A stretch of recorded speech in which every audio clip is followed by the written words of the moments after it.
साथियों, आप सभी का इस प्लेटफॉर्म पर स्वागत है। यहाँ पर हम लोग विजन आईएएस कोचिंग संस्था के द्वारा न्यूज़ टुडे शीर्षक से current affair, daily current affair provide किया जाता है। उसी के तहत हम लोग 21 सितंबर 2021 के महत्वपूर्ण करंट अफेयर को देखेंगे। तो चलिए प्रारंभ करते हैं।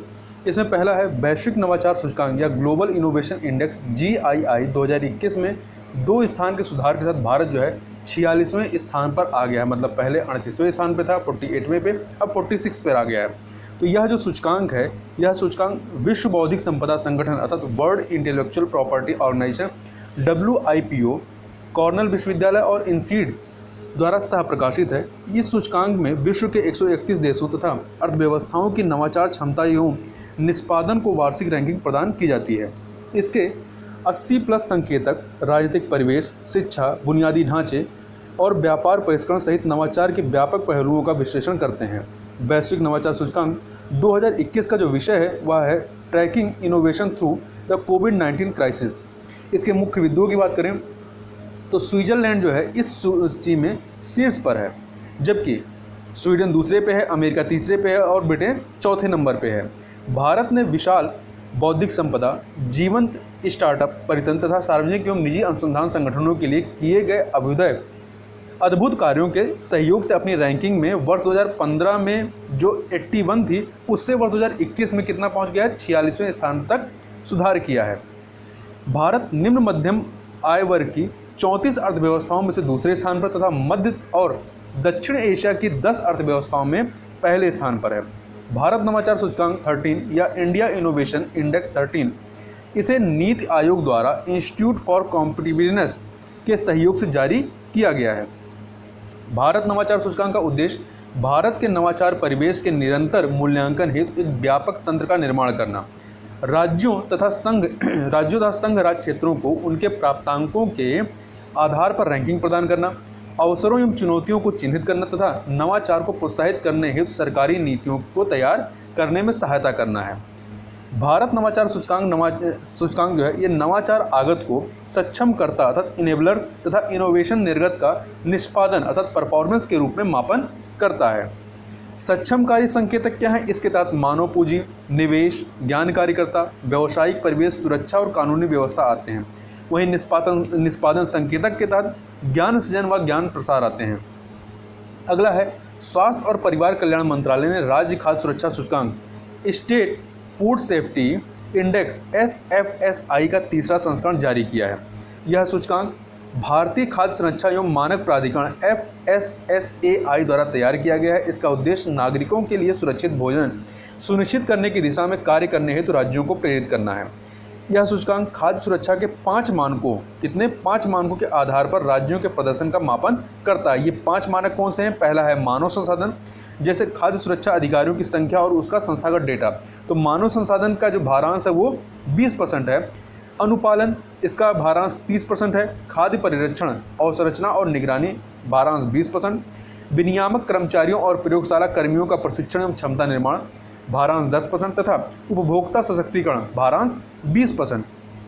तो ये 5 मानक हैं: मानव संसाधन, अनुपालन, खाद्य परीक्षण, अवसंरचना और निगरानी। चौथा है विनियामक कर्मचारियों और प्रयोगशाला कर्मियों का प्रशिक्षण एवं क्षमता निर्माण और 5वां है उपभोक्ता सशक्तिकरण। यहाँ ध्यान रखिएगा, इसमें सबसे अधिक भारांश जो है वो अनुपालन के लिए है 30%। खाद्य सुरक्षा सुनिश्चित करने के लिए FSSAI द्वारा आरंभ की गई जो पहले हैं या इनिशिएटिव है उनकी यदि बात करें तो इसमें क्लीन स्ट्रीट फूड हब कार्यक्रम है, खाद्य सुरक्षा अनुपालन प्रणाली, food safety compliance system, FOSCOS या FOSCOS नामक डिजिटल प्लेटफॉर्म है। स्कूली बच्चों के लिए पौष्टिक भोजन सुनिश्चित करने हेतु खाद्य सुरक्षा और मानक, स्कूली बच्चों के लिए सुरक्षित खाद्य और स्वास्थ्यकर आहार विनियमन 2019। स्कूल परिसर में वसा, नमक और चीनी से युक्त खाद्य पदार्थों की बिक्री एवं विज्ञापन की अनुमति प्रदान नहीं करना। इसके अतिरिक्त जनवरी 2021 तक सभी वसा और तेलों में, यहाँ ध्यान रखिएगा, जनवरी 2021 तक औद्योगिक ट्रांस फैटी एसिड TFA को अधिकतम 3% और जनवरी 2022 तक 2% तक सीमित करना। जनवरी 2021 तक 3% और जनवरी 2022 तक 2% तक सीमित करना है। प्री पैकेज खाद्य पदार्थों की लेबलिंग संबंधी आवश्यकताओं को निर्धारित करने हेतु खाद्य सुरक्षा और मानक अर्थात लेबलिंग और प्रदर्शन विनियमन 2020 का भी प्रावधान है। जो ये SFSI सूचकांक अर्थात राज्य खाद्य सुरक्षा सूचकांक स्टेट फूड सेफ्टी इंडेक्स इसकी 3 श्रेणियों के अंतर्गत जो शीर्ष राज्य हैं, शीर्ष राज्य या संघ राज्य क्षेत्र हैं, उनकी बात करें तो इसको बड़े राज्य, छोटे राज्य और संघ राज्य क्षेत्रों के तहत श्रेणीबद्ध किया गया। तो बड़े राज्य में शीर्ष पर गुजरात है, छोटे राज्यों में गोवा है और संघ राज्य क्षेत्र में जम्मू कश्मीर शीर्ष राज्य है।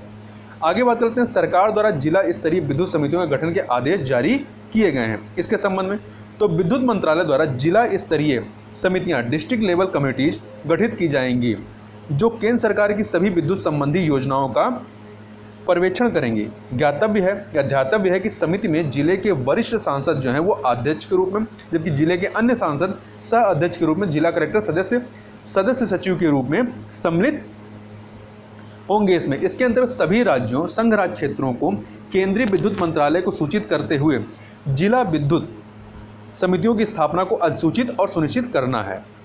यह देश में विद्युत क्षेत्र के सुधारों और उनके कार्यान्वयन की प्रक्रिया में लोगों की भागीदारी एवं निगरानी प्रक्रिया को सुनिश्चित करने के लिए किया जा रहा है।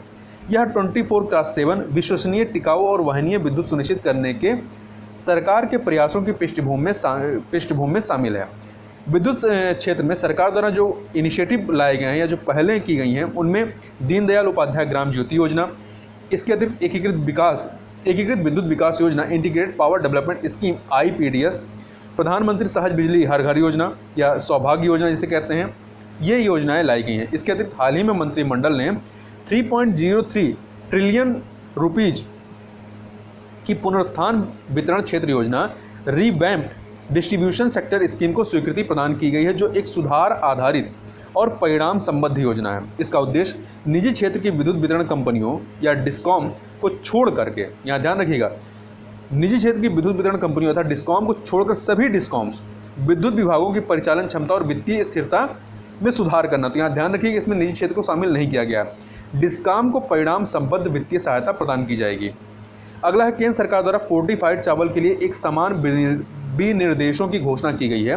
उपभोक्ता मामले, खाद्य और सार्वजनिक वितरण मंत्रालय के तहत खाद्य और सार्वजनिक वितरण विभाग ने ग्रेड A के फोर्टिफाइड राइस कर्नेल्स और सामान्य चावल के लिए एक समान विनिर्देश जारी किए हैं।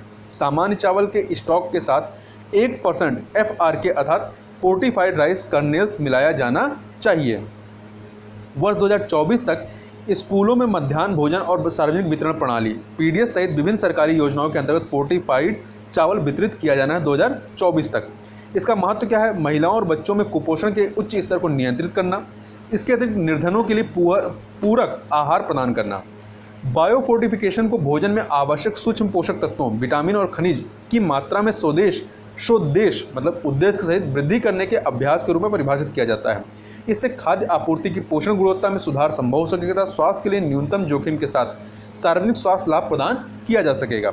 बायोफोर्टिफिकेशन होता क्या है? यह पारंपरिक रूप से उन खाद्य फसलों के उत्पादन की प्रक्रिया है जो विटामिन A, जिंक तथा आयरन जैसे सूक्ष्म पोषक तत्वों से युक्त होती हैं।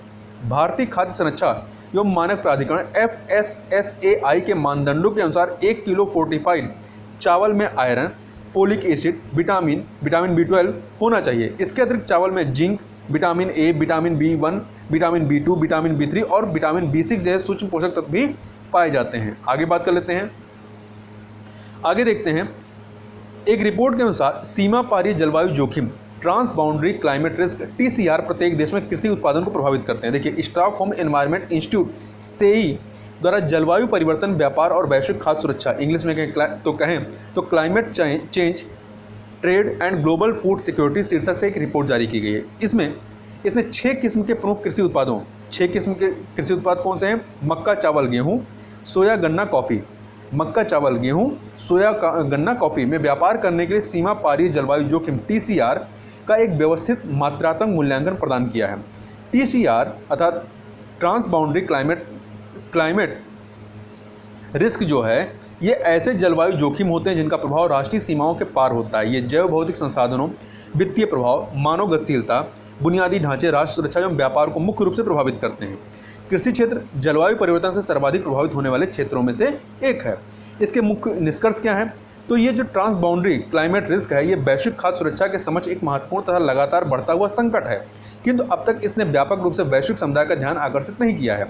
जलवायु परिवर्तन के प्रभावों में तीव्रता के कारण व्यापार जोखिम प्रबंधन के पारंपरिक दृष्टिकोण जैसे प्रतिस्थापन और विविधीकरण अप्रभावी हो गए हैं। सभी देशों किंतु विशेष रूप से निम्न आय वाले और आयात पर निर्भर देशों में विकास के सभी स्तरों पर खाद्य सुरक्षा के समक्ष भौतिक जोखिम उत्पन्न हो रहा है। इसकी अनुशंसाएं क्या हैं? तो इन जोखिमों के आकलन, प्रबंधन तथा न्यूनीकरण हेतु एक सहकारी बहुपक्षीय दृष्टिकोण की आवश्यकता है। एक अधिक प्रत्याशित विश्व की स्थापना हेतु सार्वजनिक और निजी अनुकूलन रणनीतियों को बेहतर रीति से संरेखित करने की आवश्यकता है। आगे बात कर लेते हैं जो सुर्खियों में चीज़ें रही हैं। एक पहल अभियान। एक पहल अभियान क्या है? तो देखिए, यह घर घर तक न्याय वितरण के लिए एक विशेष अखिल भारतीय अभियान है। इसे विधि और न्याय मंत्रालय के द्वारा आरंभ किया गया है। तो महत्वपूर्ण ध्यान रखिएगा कि एक पहल अभियान ये किसके द्वारा प्रारंभ किया गया है? विधि और न्याय मंत्रालय के द्वारा। यह अभियान 17 अक्टूबर से 2 अक्टूबर तक टेली लॉ के तहत बड़े पैमाने पर पंजीकरण को प्रोत्साहित करेगा। टेली लॉ क्या होता है? यह सामान्य सेवा केंद्रों के माध्यम से पैनल अधिवक्ताओं द्वारा लाभार्थियों को मुकदमेबाजी पूर्व सलाह या परामर्श दिया जाता है। कानूनी जागरूकता सृजित करने के लिए राष्ट्रीय विधिक सेवा प्राधिकरण national legal service authority NALSA की स्थापना 1987 में होती है। 1987 में नालसा द्वारा एक्सेस टू जस्टिस कार्यक्रम पर फिल्मों और वृत्त चित्रों का प्रदर्शन किया जाएगा। साथ ही अन्य गतिविधियों में आम नागरिकों को मुकदमेबाजी पूर्व या कानूनी सलाह देने के लिए लीगल एड क्लिनिकों का आयोजन किया जाएगा। अगला है प्लैनेट 9। इसे प्लैनेट एक्स के नाम से भी जाना जाता है। यह प्लूटो से बहुत दूर एक दीर्घवृत्ताकार कक्षा में एक विशाल काल्पनिक पिंड है। ध्यान रखिए कि विशाल काल्पनिक पिंड है। ऐसा माना जाता है कि प्लैनेट 9 का द्रव्यमान 6.2 भूद्रव्यमान है। ज्ञातव्य है कि एस्ट्रोनॉमिकल जर्मन में वर्ष 2018 में प्रकाशित एक अध्ययन में प्लैनेट 9 के अस्तित्व के नए साक्ष्य का उल्लेख किया गया था। यह उल्लेख किया गया था कि वर्ष 2015 में B5519 नामक एक ट्रांस नेपच्यूनियन पिंड में एक असामान्य प्रक्षेप वक्र था, क्योंकि यह प्लैनेट 9 के सुदृढ़ गुरुत्वाकर्षण से प्रभावित था। आगे बात कर लेते हैं समुद्री करकटी या सी कुकुम्बर के बारे में।